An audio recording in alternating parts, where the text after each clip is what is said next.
இதில் நான் ரீசெண்டாக ஒரு இது சிஸ்டம் டூல்ஸுன்னு ஒரு சாஃப்ட்வேர் பார்த்தேன். ஓகேவா, இதுதான் அந்த சாஃப்ட்வேரு. இதில் என்னென்னாக்கா உங்களுக்கு வந்துட்டு இந்த இன்ஸ்டால் பண்ணிவிட்டு இது ஓப்பன் பண்ணிங்கன்னா, இப்போ நம்ம ஒவ்வொரு வாட்டியும் கண்ட்ரோல் பேனல் போகணும், அங்கே இது ஒவ்வொரு இடத்துக்கும் போகணும் இல்லை.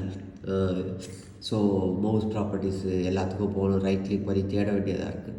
ஸோ இதுக்கு இன்ஸ்டால் பண்ணிட்டீங்கன்னா நீங்கள் வந்துட்டு எங்கே வேணுமோ நீங்கள் டேரெக்டாக கிளிக் பண்ணாக்க வரும். இப்போ கண்ட்ரோல் பேனல் வேணும், ஸோ கண்ட்ரோல் பேனல் வந்துடும், அதுக்குள்ளே என்ன இருக்குது. அப்புறம் for example power shell, power options இது. அப்புறம் வந்துட்டு உங்களுக்கு வேறு ஏதாவது ரன் பண்ணணுன்னாக்கா ரன் பண்ணலாம். ஈஸியாக இருக்குது, எல்லா கமெண்ட்ஸும் ஒரே இடத்துல இருக்குது. ஏன்னா கமெண்ட்ஸு சில பேருக்கு ஞாபகம் இருக்காது.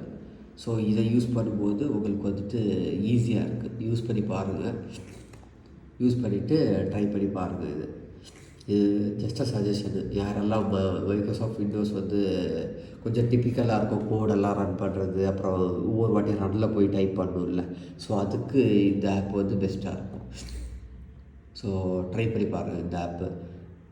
Okay, thank you.